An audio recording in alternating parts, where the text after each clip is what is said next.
What's up guys, it's me Charlie. It's also February 27. It's also time for some balance updates. Now today's balance updates are actually pretty major. We start off with certain decks being hammered severely, and let's go into it. Certain 3-5 plus 3 2 times twice per game to +2 uncapped. Scar goes from 610 to 712, Arrow goes from 510 to 59. Now, these changes absolutely destroy Surtur if you were to ask me. Alright, Surtur decks are now very they are not in a good position currently if you were to ask me.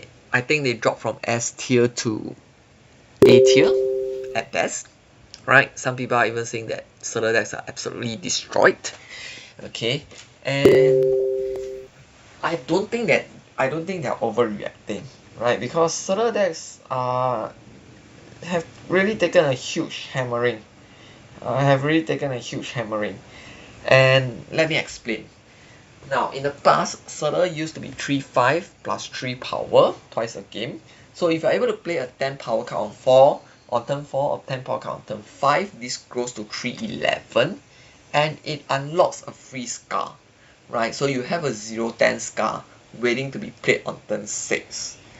But right now you don't, because if you're able to trigger it on turn 4, turn 5, alright, you only reach 3-9. So you don't discount Scar. You don't discount your Surtur doesn't discount Scar, which is a huge deal, right? Because that means Scar is going to cost 2. And with this new change, Scar is going to cost 3, which means you can only play which means you don't get a free Scar, right? And if you really want to play Scar, it's now Scar plus a 3 cost instead, compared to previously Scar plus a 6 cost, right? So that makes a huge difference, right? And typically, right, like what we've calculated, let's say you play a 10 power on turn 4, 10 power on turn 5, a 10 power on turn 6, right? Because you no longer get a free Scar, so you're likely to only able to play a 10 power on turn 6. That means you trigger Surtur 3 times, right? That is plus 6 power, which means compared to the old Surtur, the previous Surtur, you're only getting 1 additional energy, but you're giving up a free Scar. And that is huge. The difference is big, right? If you want to play Scar, it's going to be a 3 cost Scar plus a 3 cost card, compared to previously 6 cost plus Scar, right? So it's a huge difference in terms of power output, right? So yeah, I do think Surtur decks have taken a huge hammering. Arrow goes from 510 to 59. Now, at first glance, you'll be thinking, hey, this is just not a big deal, because it's not a big deal, man. We could play something else. We could play a 4 cost 10 power card. Not a big deal, not exactly a big deal. But let me tell you, it is a big deal, because first of all, 4 10s are not exactly everywhere, right? Of course, we only have Crossbones, Cult Obsidian, which are the ones without any drawbacks, right? But of course, Cult Obsidian and Crossbones have certain restrictions that we have to abide, right? They do not have drawbacks, but they have restrictions. So it's not exactly very easy, right? Of course, some people argue that, hey, Cult Obsidian is not a big deal. You can play Squirrel on turn 1. Sure, you can say all that. But the thing that Arrow brings is, Arrow is able to move the last enemy card, right, to this current location. And this is actually a huge deal if you were to ask me, because Surtur decks are able to output a lot of power, right? And if you are playing Arrow to disrupt their power placements, right, it basically means they are not able to compete on that location, on the previous location, because Arrow has suckered in that card. So Arrow is actually pretty potent for Surtur decks, right? Because just think of Arrow with regards to the old leader, alright? Arrow leader used to be pretty broken, because you just pull everything and then you have priority, you leader it. So it's the same thing with certain decks, right? If you are able to pull their previous cards and then you are still able to cough out a huge power output, basically it makes it very, very difficult for them to contest, right? So Arrow actually has it. Arrow seems like, oh, it's just a card that you play to, you know, trigger certain discount scar, but it's not just about that. Arrow actually, you know, ensures that you have an ensures that you are able to detect the play, and that is very, very powerful in certain decks because you are able to cough out a lot of power. All right. So basically, I think that all these changes, basically the Surtr and Sakaar change cripples the total output. This Arrow change uh, takes away the ability for Surtr players to detect, you know, where opponent's power go. So all in all, these three changes I think absolutely hammer Surtr decks down. From S tier to, I don't know, B tier. I think B tier would be a fair assessment, right? Yup. So Surtr decks took a huge hit.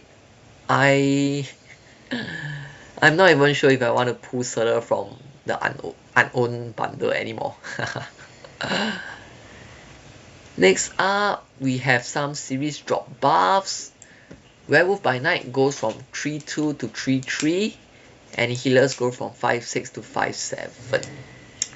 If I recall correctly, Werewolf by Night is back to, you know, his old stats, his release day stats, right? But I don't think Werewolf by Night is going to stick for long. I don't think he's going to stick for long, right? Because of two reasons. The board is getting pretty cloggy, all right. Due to clock being stronger, and also due to the fact that, you know, there are a lot of cards that is 2 cost, 3 cost that you know, are very, very impactful. And when you play such cards, when you play 2 cost, 3 cost, multiple cards, alright, your board is going to be filled, which makes it more difficult to play Werewolf by Night. So it's just a meta thing. It's not easy to play Werewolf by Night right now, if you were to ask me. And Healers 5-6 to 5-7. Good buff, if you would ask me. It's a good buff, right? But the thing is, I think if we really want Annihilus to be potent, Annihilus deck to be potent again, it has they can be very extreme and change it back to, you know, to affect even cards at 0 power, but that probably makes it a little bit crazy. That probably makes clock decks a little bit too crazy. We could be going back to the meta whereby everyone is putting in Annihilus. right, so that's probably not a good way to go, but I would like it if we have more cards that are negative in power, or create cards that are negative in power, you know, so that the Annihilus archetype actually see more play, right? Because we have more things to flip over, right? So while this is a welcome change, I am not so sure if Annihilus will be returning to the meta anytime soon, right? Unless we have some form of some new cards that can boost the Annihilus archetype. Now, having said that, I do think Laufey could be interesting, right? Because Laufey, I don't know, Laufey could, you know, we could play. It could be something like Debris, and then you play Laufey. Laufey steals power from your own cards as well, and then you can flip those rocks. I don't know, man. Just a working idea, right? But it's kind of a slow combo. It's really a kind of a slow combo. So yeah, I don't think Laufey is going to make Annihilus back into the meta again, but That's just some food for thought. That's just some food for thought, right? And some things that, you know, second leader might want to look at if they want to, you know, bring back any healers for real. Some old favorites, White Queen goes from 4-6 to 3-4, Lizard goes from 2-5 to 2-6. Now let's touch on the Lizard. Let's touch on the Lizard change first because it's more straightforward. 2 words, Power Crab. Alright, 2 words, just 2 words. Okay, you see, people used to be willing to risk running Lizard, right? Because at worst it's a 2-1, but it has a potential to be 2-5. But 2-5 is no longer that huge a deal anymore, right? I mean, yes, if you to just look at the 2 cost slot, 2-5 is still very solid, right? But yeah, you know, we have more power coming in from the 3 cost, 4 cost, 5 cost, 6 cost. So having to deal with a 2-5 on the opposing side is not so much a huge deal anymore, right? So Lizard does need a buff. Now let's talk about White Queen, 4-6. Now, White Queen used to be a very powerful card, right? Back when I was still in Series 1, Series 2, not Series 3 complete yet. White Queen used to be a very powerful card. 4-6 is okay. 4-6 is pretty solid, pretty decent when you are in Series 1, Series 2. And the effect is actually very strong, right? Because you get your opponent's high power play, right? And if you don't draw your own 6 cost, 5 cost power play big card, you can use your opponent's card, right? So that makes White Queen a very powerful, a very attractive card, right? If you draw your big card, good for you. If you don't, hey, at least you know what your opponent is going to play and you also have it. So White Queen used to be pretty good. Now the problem right now with White Queen, after you are Series 3 complete, right? After you move into Series 3, and the problem with White Queen in the current meta is the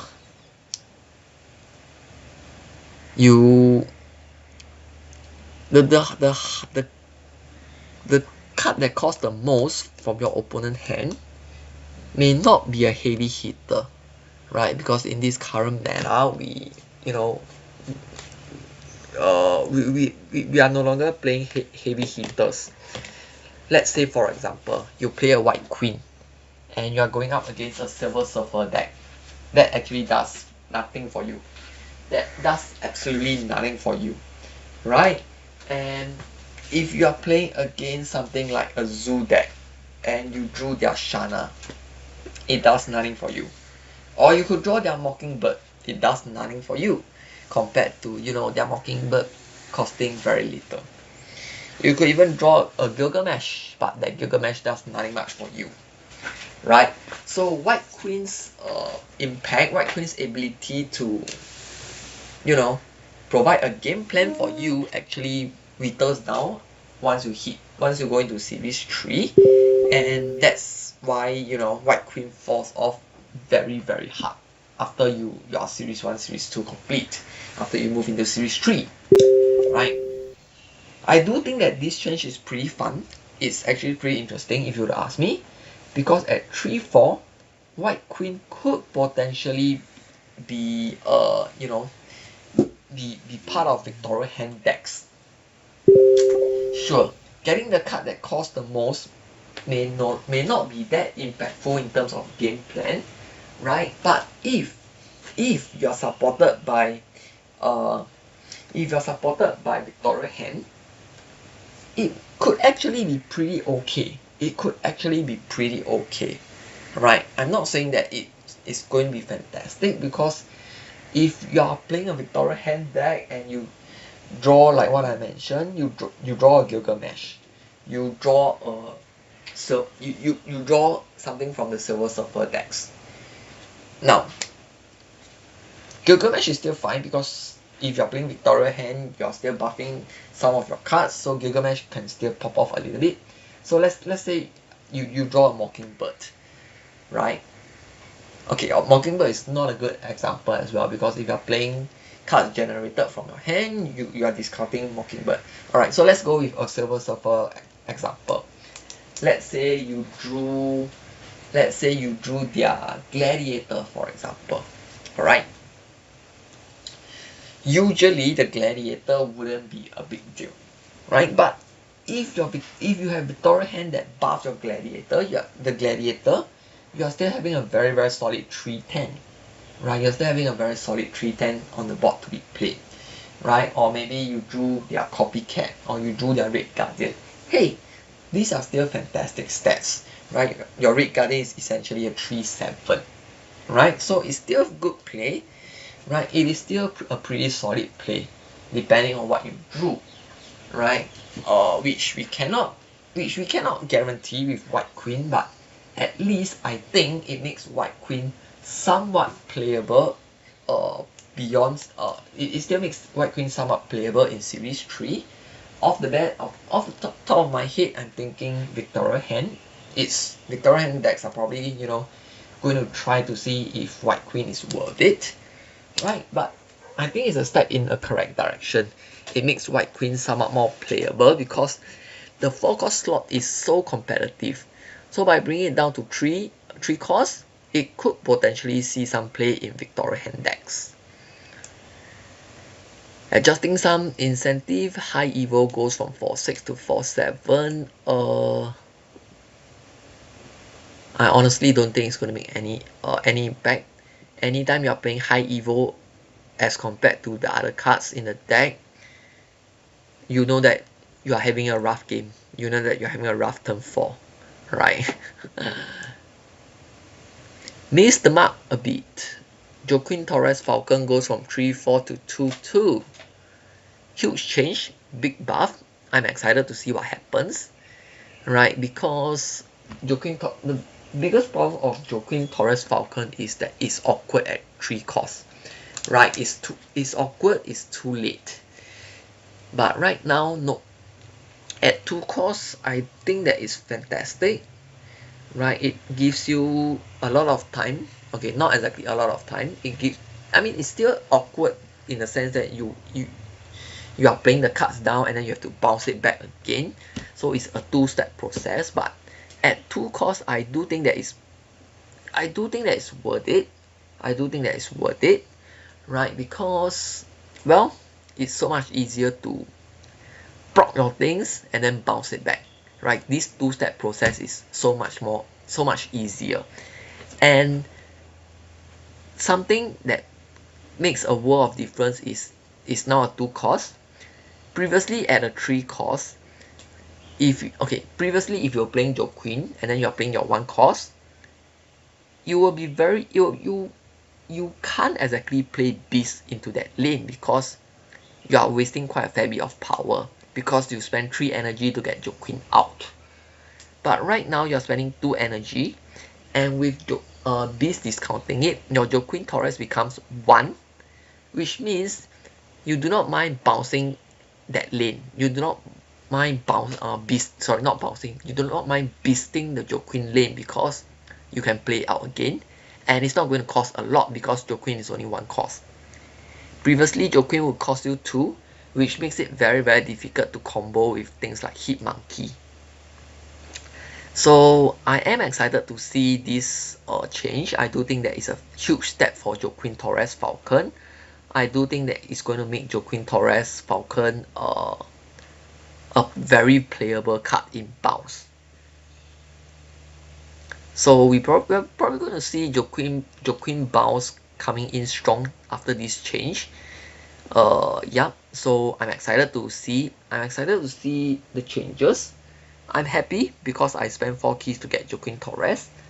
I forgot.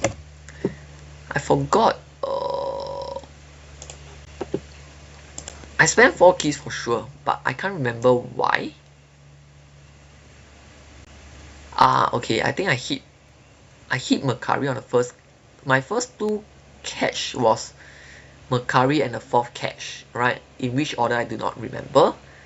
I hit Joaquin on third, on the third key, right? And on the 4th key, I went in for Nomura. I mean, 1 key for Series 5 card for new card is, yeah. I mean, Nomura isn't, okay, to me, Nomura is bad right now in the current meta. But Nomura used to be very good, right? So yeah, it's the problem with the meta.